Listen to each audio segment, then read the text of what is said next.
आप सभी लोगों का मैं अयोध्या से श्री योगी प्रमोद जी महाराज सादर प्रणाम करते हैं और आप सभी लोगों का मैं स्वागत करता हूं। और सावन के इस महीने में मैं आप मेरे जितने व्यूअर्स हैं, जितने लोग मेरे वीडियो को देखते हैं, मैं उनकी कुशलता के लिए, संपन्नता के लिए मैं नित्य अपने ईश्वर परमेश्वर माँ पार्वती सहित शंकर भगवान से रोज़ आप लोगों की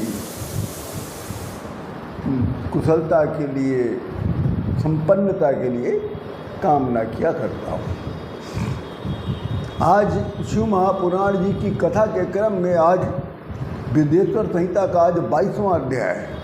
इस अध्याय का नाम है कि शिव निवेद का भक्षण और बिल्वपत्र का महत्व। इसको मैं दो भागों में करके आपके सामने प्रस्तुत करूंगा। पहला रहेगा शिव नैवेद्य का भक्षण। बहुत से लोगों के मन में ये एक प्रश्न उठा करता है कि बहुत से लोग कहते हैं कि ऊपर का चढ़ा हुआ, शिव पे चढ़ा हुआ फल प्रसाद को भक्षण नहीं किया जाता है। इस संदर्भ में ये अध्याय आप लोगों को ज्ञान देने के लिए बहुत ही उचित होगा, बहुत उचित है। ये योग्य अध्याय है कि आपकी अज्ञानता को, आपके मन में बैठे हुए शक भ्रम को दूर कर देगा कि शिव लिंग पर चढ़े हुए प्रसाद का भक्षण करना चाहिए या नहीं करना चाहिए। ये शिव महापुराण के विदेश्वर संहिता के 22वें अध्याय में वर्णित किया गया है। शौनक सहित सभी ऋषियों ने सूत जी महाराज से प्रश्न किया कि हे परम ज्ञानी सूत जी, हम लोगों ने सुना है कि शिव निवेद अग्राह है, अर्थात शिव निवेद का भक्षण नहीं किया जाता या नहीं करना चाहिए। उस निवेद के विषय में निर्णय तथा बिल्वपत्र के महात्म के विषय में आप कुछ प्रकाश डालिए। तब सूत जी महाराज कहते हैं, सूत जी महाराज व्यास जी के परम प्रिय शिष्य हैं, बहुत ज्ञानी सूत जी हैं महाराज। तो सूत जी कहते हैं कि इस विषय में मैं प्रसन्नता के साथ कहता हूँ कि शिव व्रत धारण करने वाले लोग बहुत धन्य होते हैं। शिव भक्त सदा सर्वदा पवित्र होता है। शिव भक्त सदा शुद्ध माना जाता है। शिव भक्त ही सद्व्रती और दृढ़ निश्चय माना जाता है और इसीलिए शिव भक्तों को शिव नैवेद्य का भक्षण करना चाहिए। ये सूत जी ने पहले स्पष्ट कर दिया है। और जो उसके प्रति आग्रह की भावना आपके मन में बैठी है, अर्थात कि भक्षण न करने की, तो उस भावना को, उस भ्रम का आप त्याग कर दीजिए। दृष्टापि शिवनिवेद्यम, दृष्टापि शिवनिवेद्यम यान्ति पापानि दूरतः, भुक्ते तो शिवनिवेद्य पुण्यान्यायान्ति कोटिशा। सूत जी कहते हैं कि शिव निवेद्य के दर्शन मात्र से ही पता नहीं कितने पाप दूर हो जाते हैं, तो उसका ग्रहण करने से कितने पुण्य, करोड़ों पुण्य उदय हो जाएंगे। आपने कभी ऐसा सोचा है? और आप सोच रहे हैं कि शिव निवेद का भक्षण नहीं करना चाहिए। यह किसने कह दिया आपको? सहस्त्रों यज्ञ या 10 करोड़ यज्ञ जो फल देने में असमर्थ होता है, ऐसे भी यज्ञ हैं महाराज जो बहुत सैकड़ों कर लो, हजारों कर डालो, करोड़ों कर डालो, मगर आपकी कामना को पूर्ण करने में वो असमर्थ हो जाते हैं। तब केवल शिव निवेद्य के भक्षण मात्र से आपकी कामना पूरी हो जाती है। तो शिव निवेद्य क्यों नहीं ग्रहण करना चाहिए? इसलिए अपने मन से ये भ्रम निकाल दीजिए। जिस घर में शिव निवेद्य पहुंचता है, शिव जी का प्रसाद जिस घर में पहुंचता है वो घर केवल शिव प्रसाद के ही प्रताप से वो घर पवित्र हो जाता है और इस पवित्र घर से दूसरे घर को पवित्र करने में ये घर सक्षम हो जाता है।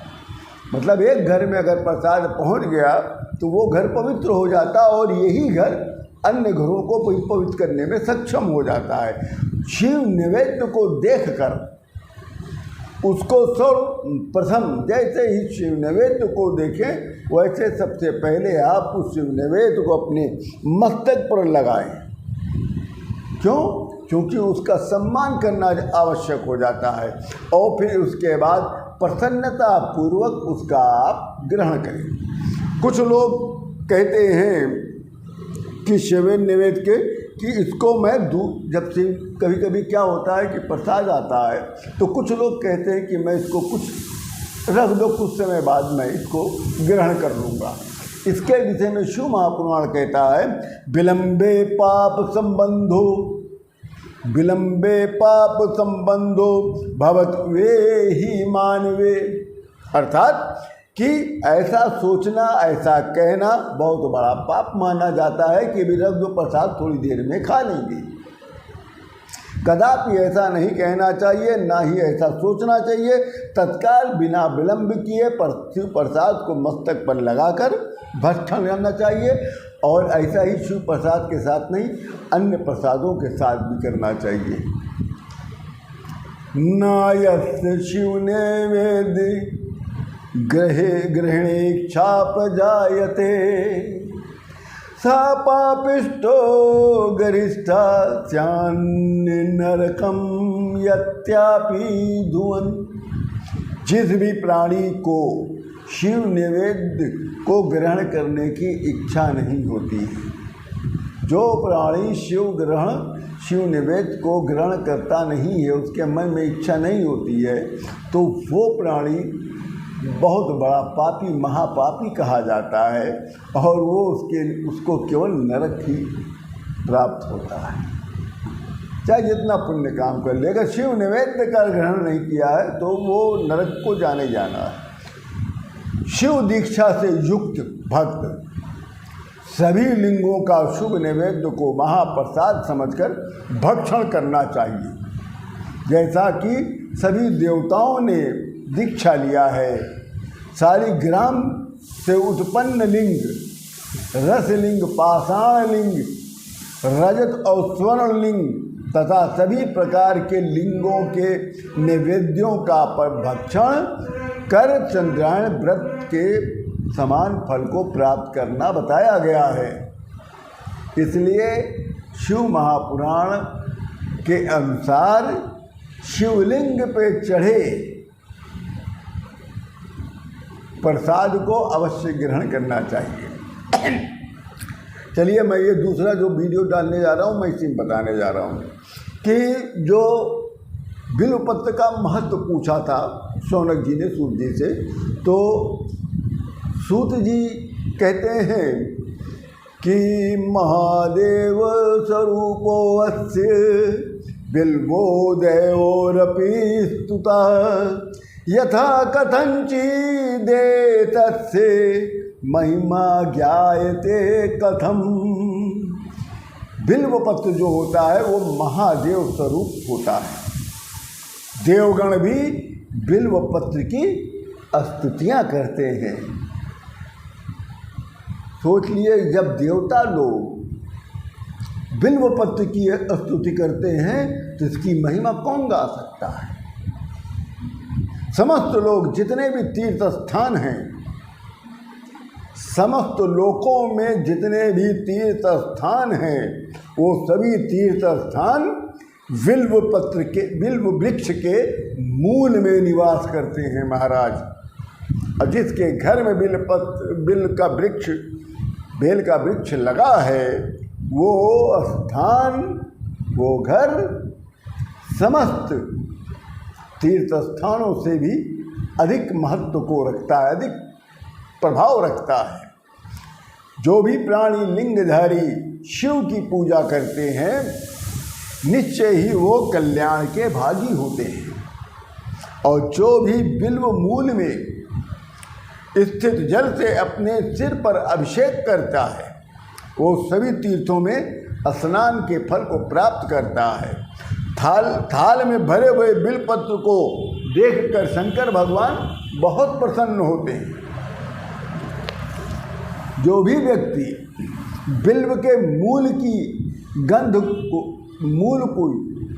बिल्व पक्ष के जो नीचे का भाग होता है उसके स्थान को मूल भाग को जो चंदन गंधक और पुष्प से पूजा करता है वो व्यक्ति सीधे शिवलोक का निवासी बनता है। वो प्राणी संतान तथा भौतिक सुखों को प्राप्त करता है। बिल्व मूल में दान करना, दीप दान करना चाहिए और जो दान करता, दीप दान करता है वो व्यक्ति शिव के महादेव के समान हो जाता है। बिल्व शाखा समादाय हरस्तेन नवपल्लवम गृहीत्वा पूजेत बिल्वम साचा पापे प्रमुच्यते।